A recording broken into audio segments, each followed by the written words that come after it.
Bonjour à tous, alors on se retrouve pour une nouvelle vidéo où on va essayer de comprendre un peu les principes que l'on retrouve dans un framework qui s'appelle Struts2. Donc Struts2 vous permet de faire des applications web basées sur des classes Java grosso modo pour gérer des actions. Donc on retrouve un peu la structure suivante, donc on a une page source JSP qui est sur la gauche, on a une page cible JSP qui est sur la droite et enfin on a une classe action qui se balade au milieu. Et on a notre framework ici qui est basé qui est composé en tout cas d'un fichier qui s'appelle strut.xml, dans lequel on va associer à un libellé d'action, une classe action Java. Et grosso modo, en fait, quand on va cliquer sur un lien, on va avoir une URL qui va définir en fait quelle action on veut déclencher, plus éventuellement des paramètres. Et du coup, en fait, dans le strut.xml, vous allez associer à ce libellé d'action une vraie classe Java qui va avec. Et du coup, ce qui se passe, c'est que, effectivement, en fonction des paramètres que vous avez, tous les setters correspondant au nom des paramètres vont être appelés sur la classe liée à cette action. Au-delà de ça, dans le framework Struts2, vous avez deux environnements de variables qui s'appellent les sessions et les applications. Donc on reviendra un petit coup tout à l'heure pour expliquer tout ce que ceci est. Mais ce qu'il faut savoir, c'est qu'effectivement, une action peut être sensible soit aux sessions, soit aux applications, aux environnements du moins. Et du coup, les variables d'application et les variables de session vont être injectées dans cette fameuse action. Une fois que tout ceci se passe bien, on a le retour et avec le struts.xml, après l'exécution de la classe Java, il va ensuite rediriger vers la page cible qui sera spécifiée à l'intérieur du struts.xml. Donc effectivement, la navigation ici se passe par clé. C'est-à-dire qu'au moment où vous allez exécuter, dans le struts.xml, pour chaque action, on définit quelle sera la page JSP cible en fonction d'une clé de navigation. Il faut savoir que par défaut, en fait, la clé de navigation, c'est success. Et du coup, vous pouvez définir plusieurs redirections en fonction de la fameuse clé qui va être retournée. La redirection se fait donc en fonction de la valeur retournée par la méthode execute dans l'action qui a été associée en fait dans le struts.xml. On va faire un petit exemple avec pile ou face pour essayer de bien comprendre ce qui se passe réellement. Donc on va partir d'un projet vide donc, que vous pouvez retrouver dans le chapitre 0.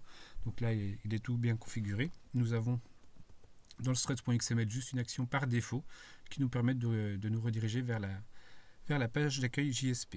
Donc là, ce qu'on va faire, c'est un petit exemple avec pile ou face. Donc on va virer tout ceci.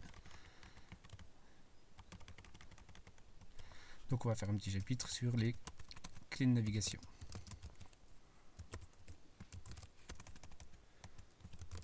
Ok. Donc l'idée, ça va être de créer un lien qui va appeler une action qu'on va appeler tirer. Et cette action, en fait, va prendre un nombre au hasard et va nous redirigera vers une page pile si le nombre qui a été tiré au hasard est pair, et vers une page face si le nombre tiré était impair. Et du coup, on va mettre tiré au hasard.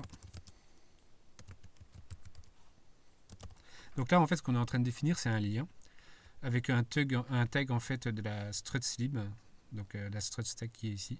Et grosso modo, ça va générer dans le fichier source de la page HTML qui sera exécuté, ça va générer un vrai lien HTML avec une URL très particulière. On jettera un petit coup d'œil tout à l'heure. Donc pour l'instant, on dit qu'effectivement, on veut appeler l'action qui s'appelle tirer. Donc pour l'instant, vous voyez que c'est rouge et il dit qu'il ne peut pas résoudre cette action tirer. Effectivement, si on va faire un tour dans le struts.xml, il n'existe pas d'action tirer. Donc ce qu'on va faire, on va en créer une, on va l'appeler tirer et on va lui associer une classe qu'on va mettre dans un package qui s'appelle action et on va mettre tirer au sort.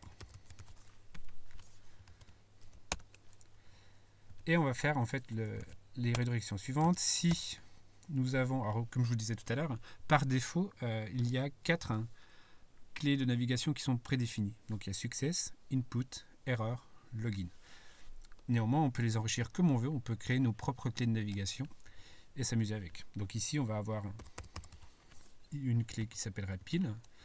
Elle nous redirigera vers /webinf/jsp pile.jsp. Et nous aurons également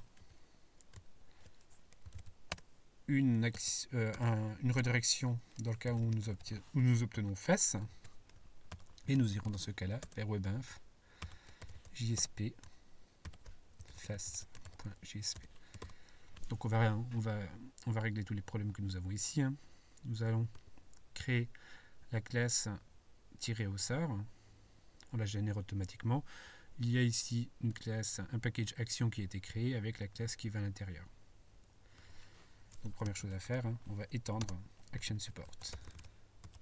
Action support nous permet justement de dire que cette action-là est une action. Enfin, cette classe-là est une action. Et du coup, en réalité, il y a beaucoup de méthodes qui sont prédéfinies, et en particulier execute, celle qui va être exécutée par défaut, qui va retourner success par défaut. Donc nous, on va justement redéfinir cette chose-là. On va créer nos deux JSP. Alors, JSP, hop, on va appeler pile. Donc là, on va faire un petit...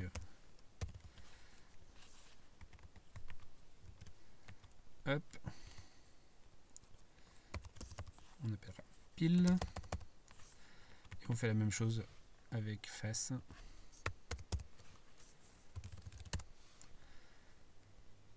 Hop, face. On ajoute le title également. Voilà, donc là, nous avons créé nos deux JSP cibles. Nous avons défini dans le struts.xml que une fois que nous exécutons tirer au sort, la méthode execute va nous retourner normalement soit pile, soit face, et en fonction du retour, nous irons soit sur pile, soit sur face. Donc il nous reste à redéfinir ici la méthode execute. Hop. Donc comme je vous le disais, par défaut, ça va appeler la méthode execute de la classe supérieure, donc de action support, qui return success. Donc nous, ça nous intéresse pas. On va faire un entier, tirage, qui va être juste un cast de math.random multiplié par 100. Donc ça va prendre un nombre au pif entre 0 et 100. Et après, on va juste tester la parité.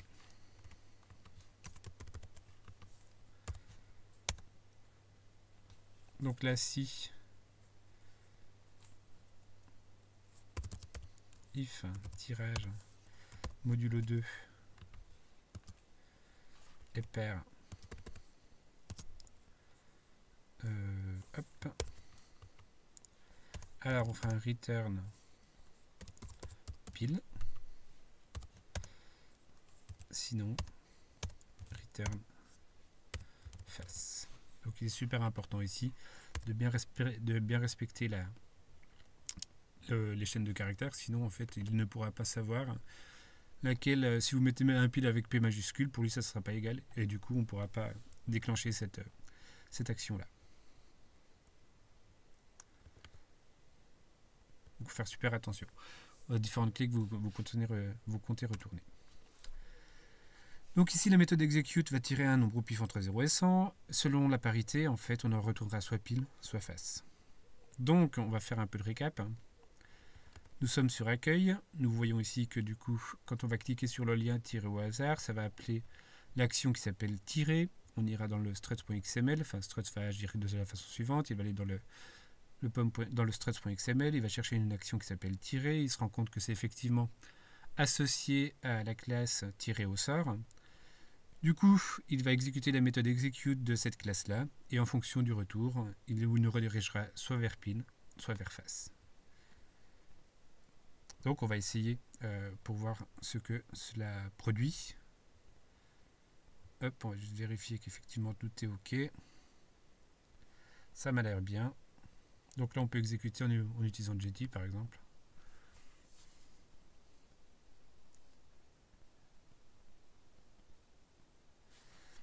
Ok, donc là on prend un navigateur.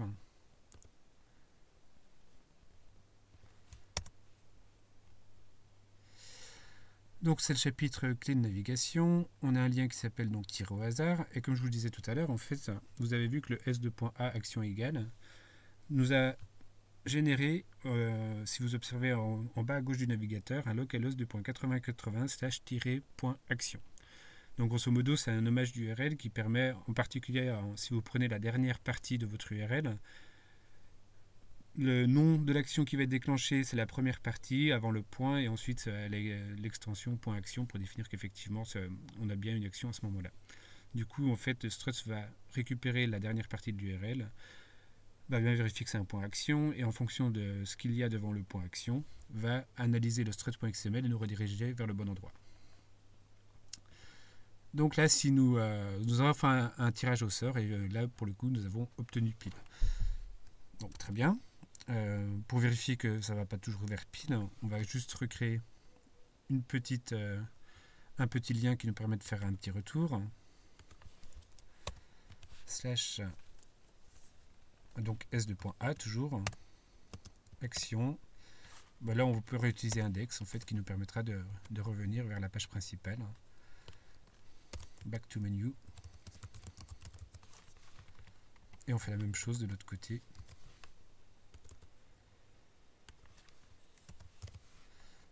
Voilà. Donc c'est pareil, hein. Faites attention quand vous faites des copier-coller. Il faut bien valider qu'il ajoute bien la tag lib au-dessus, sinon les choses ne risquent de pas d'être exécutées. Et du coup, vous pouvez avoir des problèmes au moment de l'exécution. Donc on éteint le serveur, on recommence.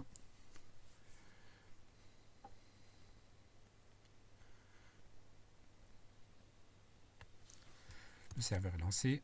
Donc je vais mettre en navigation privée. Donc on fait un tirage au sort. Donc là on obtient pile.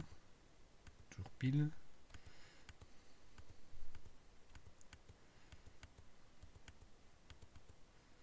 Enfin. Bon, bah maintenant on a obtenu face une fois.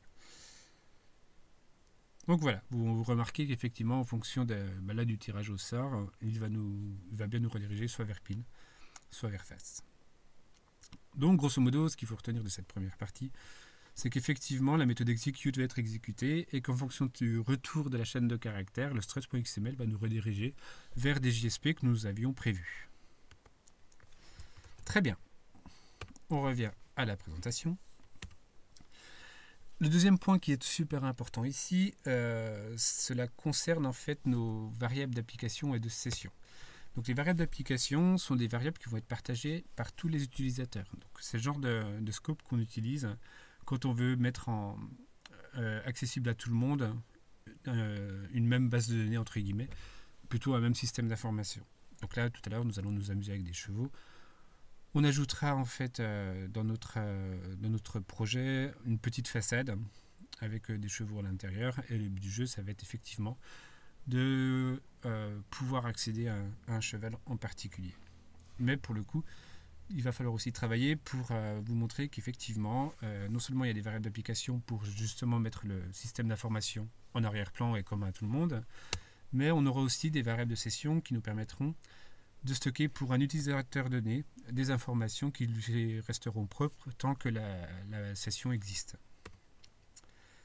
Et pour être capable d'injecter, comme nous l'avions vu au départ, il faut que les classes d'action soient soit application aware pour récupérer les variables d'application, soit session aware pour récupérer tout ce qui est variable de session. Et ainsi, une fois que ces deux interfaces sont implémentées, il y aura une injection automatique des environnements de variables, soit application, soit session, dans chacune des actions. Donc on va faire un petit exemple. Donc je vais récupérer dans un ancien projet celui-ci. On va récupérer juste notre modèle qui nous servira juste pour celle-ci. Donc le modèle, on va le caler dans notre Java. Copie, paste. Donc on va juste faire un petit tour rapide de notre modèle. Nous avons la classe cheval dans laquelle on a un identifiant de cheval, on a un nom et un âge. Donc sachant que les identifiants vont être auto-générés au fur et à mesure, à chaque fois qu'on va créer un cheval, on aura un nouvel identifiant qui va être auto-attribué. Nous avons un cheval not found exception qui nous permettra, en fonction si on veut récupérer un cheval par son identifiant, si l'identifiant ne correspondra à rien, ce genre d'exception sera levé par la suite. Et enfin, nous avons notre façade, dans laquelle ici nous avons deux chevaux par défaut, Jolly Jumper et Petit Tonnerre, âgés respectivement de 40 et 35 ans. Nous avons une méthode ajouter cheval qui nous permettra d'ajouter des chevaux si on en a le besoin. Et comme je vous le disais, nous avons un get cheval by ID qui nous permet de récupérer un cheval par son identifiant s'il existe. S'il n'existe pas, on lèvera l'exception cheval not found exception. Et ensuite, nous avons ici une méthode qui nous permet de récupérer la collection des chevaux. Bon, ça ne nous intéresse pas dans l'immédiat. Nous, tout ce qu'on va faire dans un premier temps, c'est être capable. Donc on va créer dans notre page d'accueil déjà un deuxième point.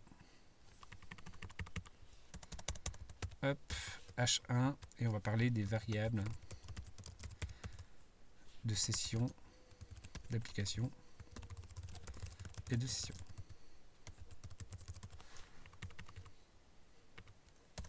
Donc là, le but du jeu, ça va être de récupérer dans un premier temps un cheval. Donc on va l'appeler récupérer. De récupérer un cheval par son identifiant. Donc là, on va créer juste un lien, récupérer le cheval numéro 1. Donc pour faire ceci, ça fera l'objet d'une vidéo à part entière concernant la manipulation de liens. Donc on va créer déjà une URL dans laquelle, parce que là vu qu'on va injecter un paramètre, c'est intéressant de manipuler des URL et ensuite cette URL va être injectée dans le S2.A. Donc là c'est mon URL. L'action qui va être, ça sera donc récupérer cheval.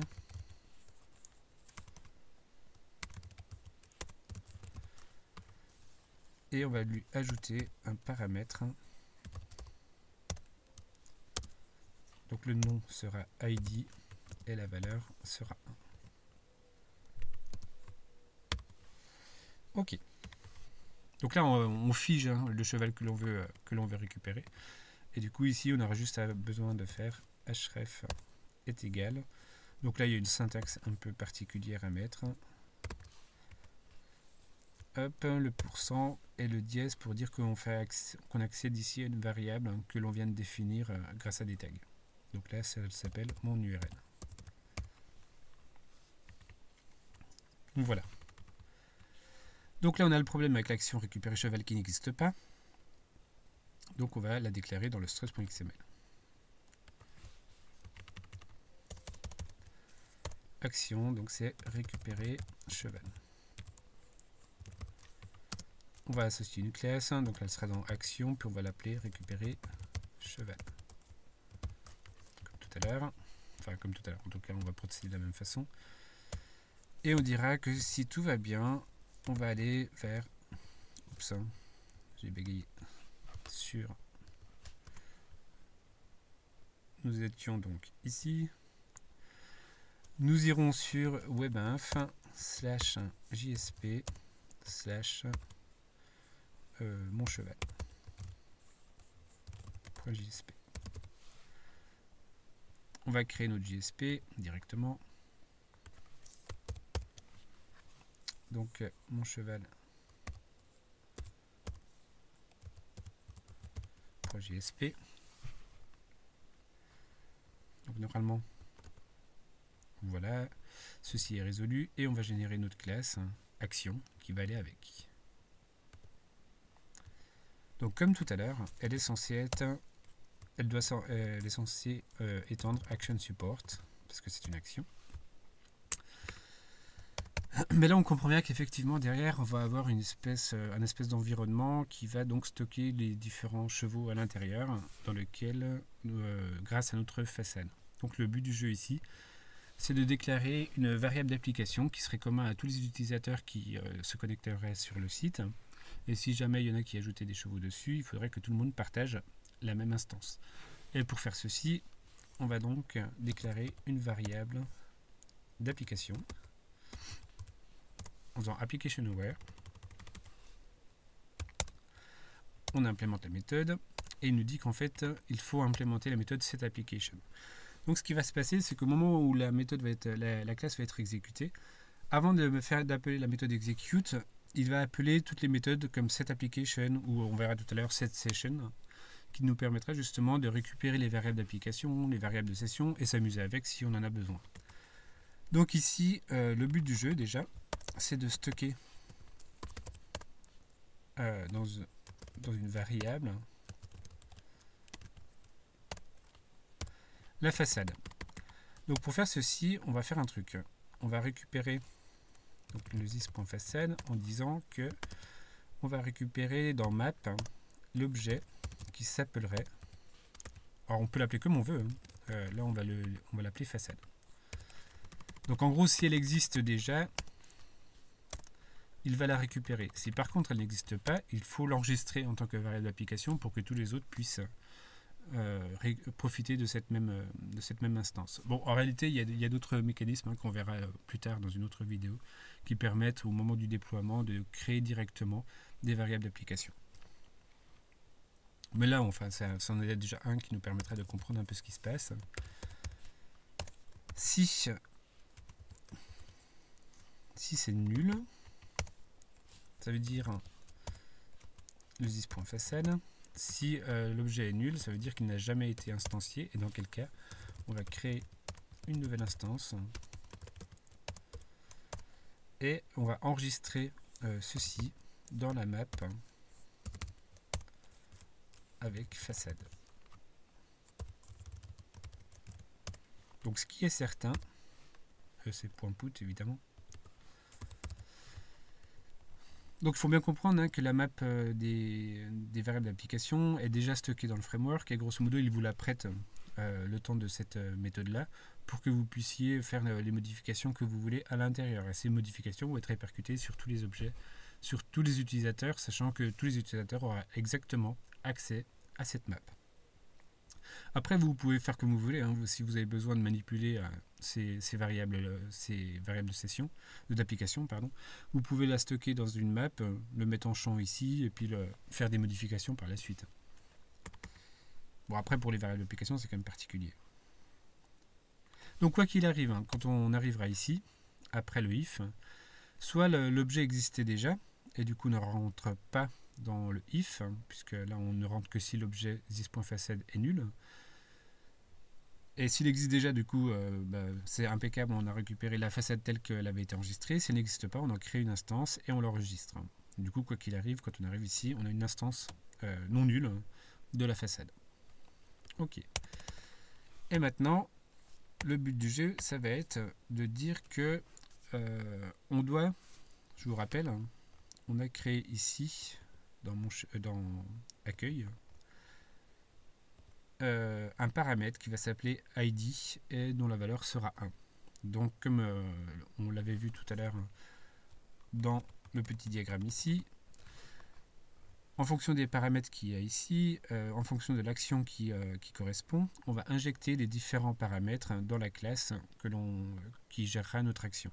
Et du coup, il faut avoir des setters qui correspondra à tous nos paramètres définis ici. Ce qui signifie pour nous que, comme nous avons un paramètre qui s'appelle ID, on doit avoir un setter qui correspond dans la classe qui va avec. Donc ici, dans le récupérer cheval, on doit avoir forcément private int ID et on va générer le getter setter qui va avec.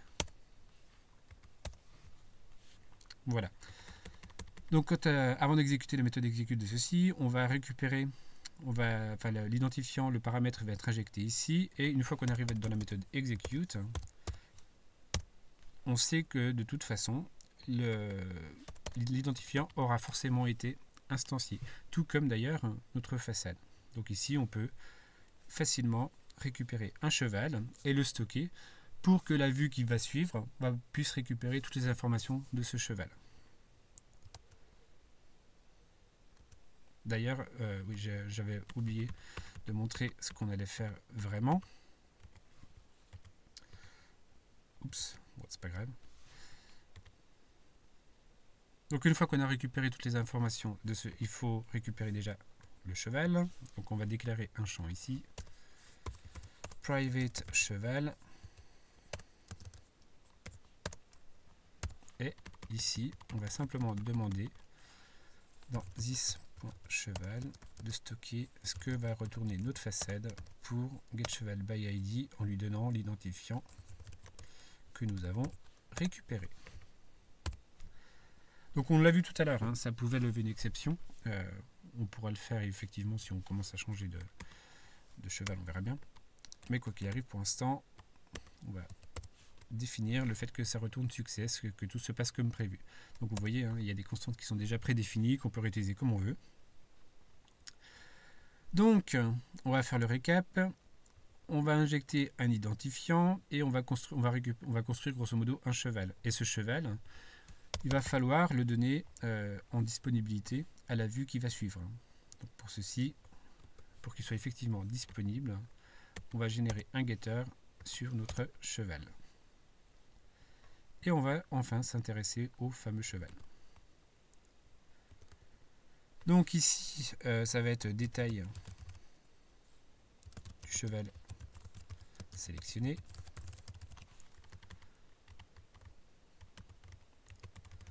Hop, au cheval.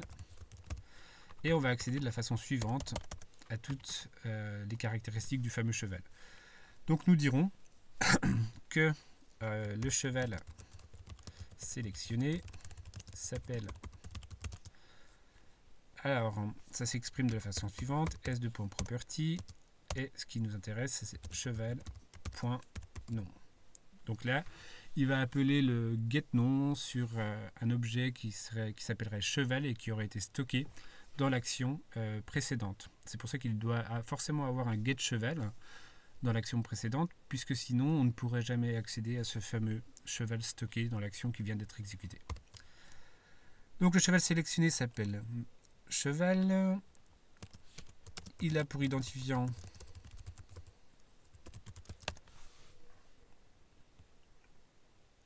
donc la même chose. Hein. Donc je crois que c'est ID cheval.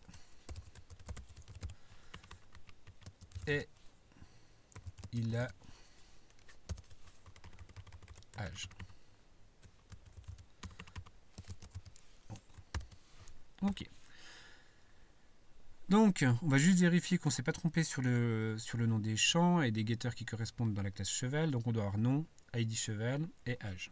Donc, si je vais faire un tour dans cheval, je devrais avoir ID cheval et le getter qui correspond. Donc, getID cheval, j'aurai donc accès. J'ai un getNom, enfin, j'ai un nom, j'ai getNom et j'ai âge. Et normalement, j'ai getAge. Donc, tout va bien. Normalement, je devrais bien récupérer dans la JSP mon cheval toutes les informations liées à ce fameux cheval. Donc encore une fois, ce qu'il faut bien comprendre ici, c'est que nous sommes sur la JSP cible et grosso modo, elle va se baser sur ce qu'a construit l'action qui a été exécutée pour arriver ici. Donc l'action qui a été exécutée juste avant, ça va être récupérer cheval.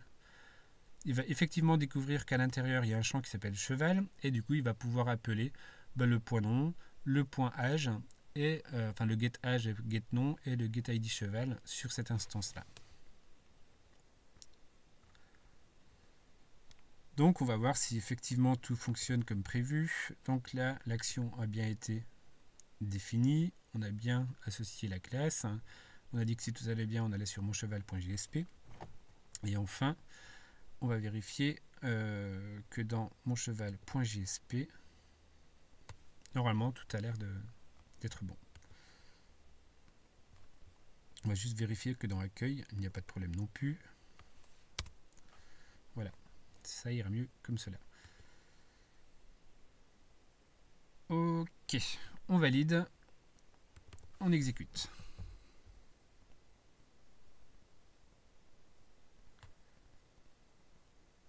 Le déploiement a été fait. On relance le localhost.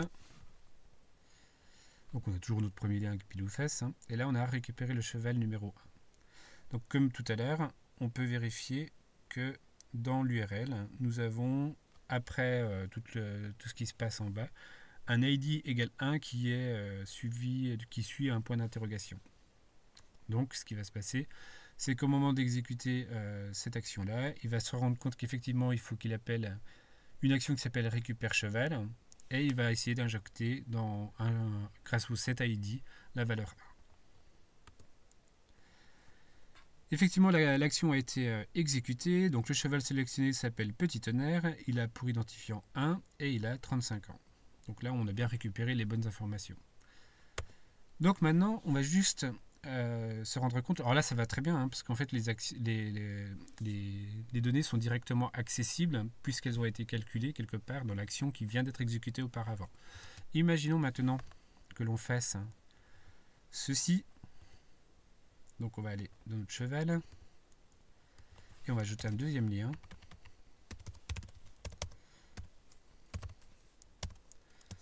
Action. Alors on va pas mettre récupère cheval, mais on va mettre cheval session.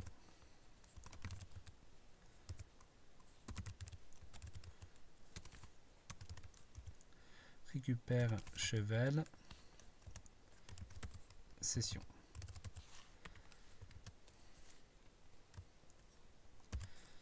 Hop, le cheval en session. Donc on va créer l'action qui va bien, évidemment. Struts.xml. C'est à peu près la même chose que ça. Action. Donc on va mettre CTRL-V. Donc c'est cheval session. Et on va juste faire une redirection vers result. Donc d'une truc qui s'appellera, d'une page qui s'appellera webinf /jsp mon cheval. On va mettre en session. Ok, donc on va aller vers les JSP. On crée directement celle qui m'intéresse. Donc, premier truc auquel l'on doit avoir confiance, hein, c'est qu'ici, dans l'action que je viens de définir, je n'ai pas associé de classe Java. D'accord ? Ce qui signifie en particulier que lorsque la prochaine JSP va s'afficher, elle n'aura pas accès à des informations précédemment calculées, puisque de toute façon, le seul cheval qui avait été calculé, c'était l'action encore précédente, hein, qui avait effectivement récupéré le bon cheval. Donc pour pouvoir, grosso modo, faire passer un cheval d'une JSP à 2 JSP plus loin, il faut, grosso modo, le stocker en variable de session au moment où on l'a récupéré. Et de cette façon-là, on pourra accéder quand on veut à ce cheval depuis n'importe quelle page, tant qu'il n'a pas été supprimé des variables de session. Donc on va ajouter justement au moment de la récupération du cheval, à cet instant précis, le but du jeu, ça va être d'enregistrer ce cheval en tant que variable de session. Pour ce faire, on n'a pas le choix. On va mettre un session aware pour récupérer la variable, la map de la variable des sessions. Je vais y arriver. On implémente la méthode. Donc là, il nous dit OK, voici la map des variables de session te concernant toi-même. Donc nous, ce qu'on va faire ici, c'est dire OK, je vais juste stocker dans une map donc qui est indexée par des strings et qui vise object, et je vais l'appeler session. Et tout ce que je vais faire ici, c'est stocker la map qu'il me passe à cet instant précis pour faire un this.session égale à map. Donc à partir de là, dans ma variable session, j'aurai accès à à mon environnement de variable de session. Du coup, quand je fais ceci ici, je peux tout à fait faire un this.session.put. Donc je vais l'appeler mon cheval. Et je vais lui mettre le cheval que je viens de récupérer. Donc à cet instant précis, j'ai enregistré le cheval que je viens de récupérer sous le label mon cheval. Donc on va s'intéresser à la dernière chose, c'est qu'ici, effectivement, ceci ne marche plus. D'accord ? Et même si je mettais ceci, ça ne marcherait pas non plus. D'accord ? C'est une variable de session, donc il faut lui dire, grosso modo, d'aller chercher une variable de session qui s'appelle mon cheval et pour lequel je veux récupérer le nom. Et pour faire ceci, il suffit de mettre dièse, dire qu'on va chercher une variable de session qui s'appelle effectivement mon cheval et dessus on veut la propriété qui s'appelle nom. Et on reprend la même chose que l'on va mettre dans les trois propriétés que nous avons récupérées. Donc ici, ici et ici.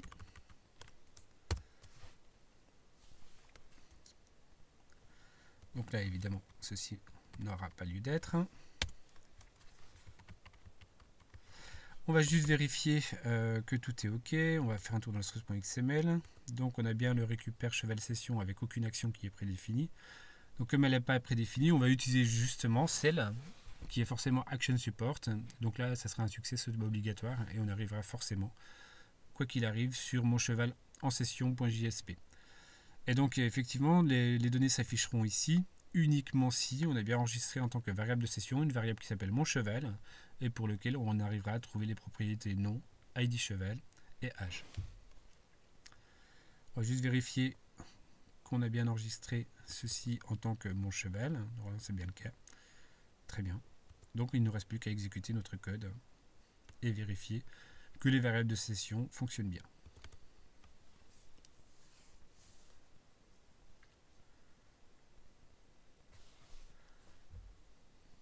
Très bien. Hop, hop, localhost.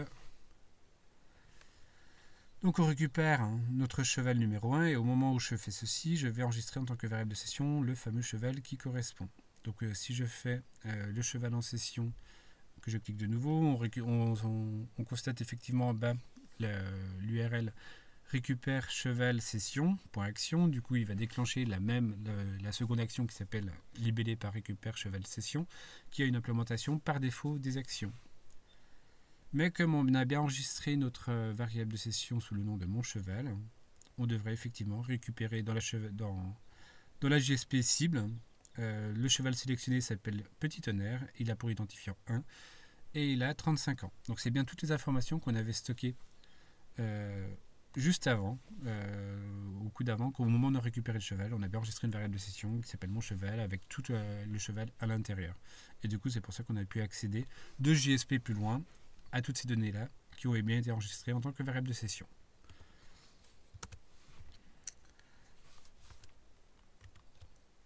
Hop. Bon. Donc on a vu grosso modo le fonctionnement de struts 2. Donc on a bien compris comment fonctionnaient donc les variables de session. Les variables d'application, on les récupère depuis la classe à partir du moment où on est soit session aware, soit application aware. Nous avions vu aussi comment on pouvait injecter des paramètres pour une URL simple dans une action à partir du moment où effectivement il existe dans cette action-là des setters pour baser sur les noms des différents paramètres. Et du coup, Struts arrive à résoudre tout ceci grâce au struts.xml dans lequel vous avez défini pour une URL un nom d'action donnée, vous avez associé une classe action qui va avec, et du coup il récupère tous les paramètres, il appelle tous les setters correspondants sur la classe qui est associée grâce au struts.xml. Et en fonction du résultat de la méthode execute, il va vous rediriger vers une page JSP cible qui est déterminée ici, toujours dans le struts.xml, dans la partie result, comme nous l'avions vu tout à l'heure, dans ce cas-là. Donc ici, nous avons ici une action tirée qui nous emmenait soit vers pile, soit vers face. Et toutes les autres nous faisaient une redirection simple vers soit mon cheval en session.jsp. Bon, bah, j'espère que cette première vidéo sur Struts, au-delà de la vidéo sur la configuration, vous a permis de comprendre un peu le mécanisme qu'il y a derrière concernant les variables de session, les variables d'application. Donc je vous rappelle, les variables d'application, ce sont des variables qui vont être communes à tous les utilisateurs. S'il y a 3 utilisateurs en parallèle, ils partageront les mêmes données. Par contre, les variables de session, s'il y a 3 utilisateurs en parallèle, ils auront chacun leur propre environnement de variables de session. Donc vous, c'est pas parce que vous stockez un cheval en session que les autres ont le même. Et on se retrouvera donc pour le prochain chapitre pour une manipulation un peu plus compliquée des URL, en particulier des liens, des hyperliens. A bientôt pour la prochaine vidéo.